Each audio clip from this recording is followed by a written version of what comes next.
Pretty in Purple by Beth Pratt. Sunny Squim, Washington is known not only for 300 days of sunshine a year, but it is also the lavender capital of North America, with about 16 farms and many crafters and artisans making a variety of lavender products. With summer come the rolling purple fields and the luxurious scent rides the wind across the Dungeness Valley. The Lavender Festival and all of lavender season brings tourists from around the world to swim every summer, with thousands descending upon the town every week to take in the purple haze. What about lavender makes people travel just to see the farm where it grows? Why is lavender so popular in culinary, aromatherapy, and naturopathic medicine? Can I just go buy a plant and start my own lavender garden? To find some answers, I started by visiting Flourish Lavender of Lost Mountain, where they grow, distill, and create lavender products for sale in their store. Doug and Susan Falgren purchased the farm in 2019 after finding the property a year earlier.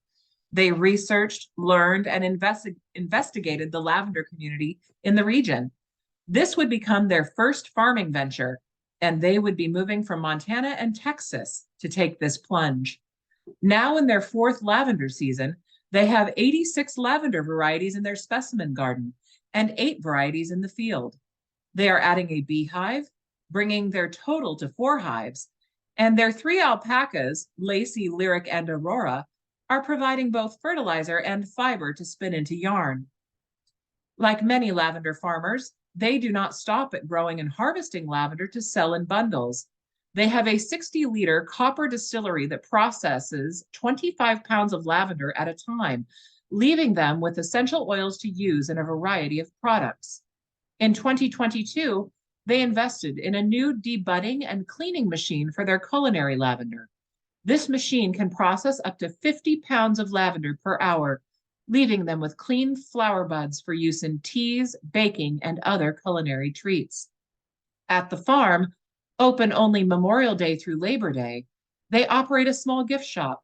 Susan is responsible for most of the products created for their customers, and her knowledge of the health and wellness properties of lavender is vast and ever growing.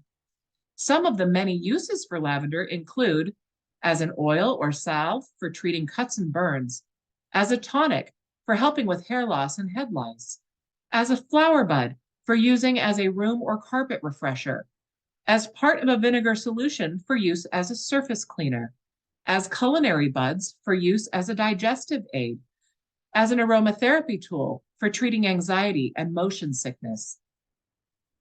Culinary lavender is used in a variety of products. During the lavender season in Squim, there are a variety of shops that carry both lavender ice cream from Elevated Ice Cream out of Port Townsend and lavender iced tea or lemonade brewed on site.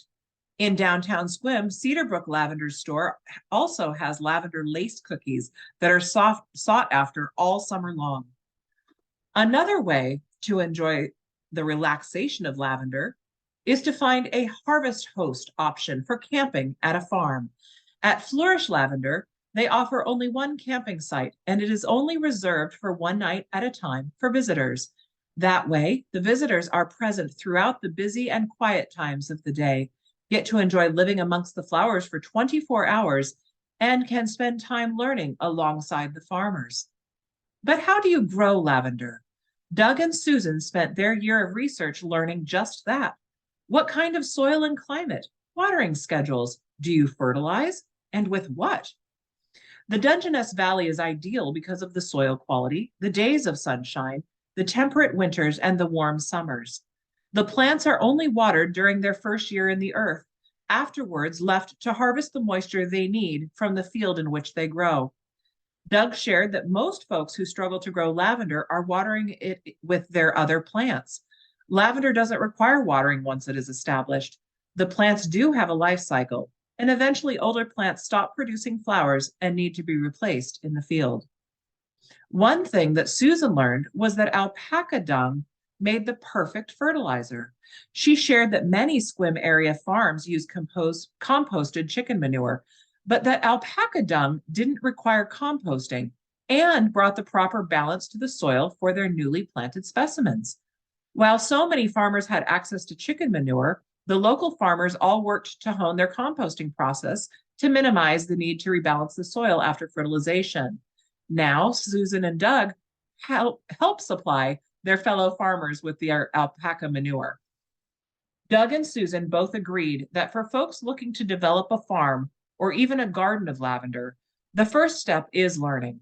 Learn about the plants, like the difference between English and French lavender.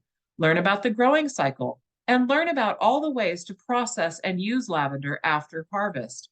They found other farmers to be generous with their knowledge, and now themselves are offering support and information to other newcomers.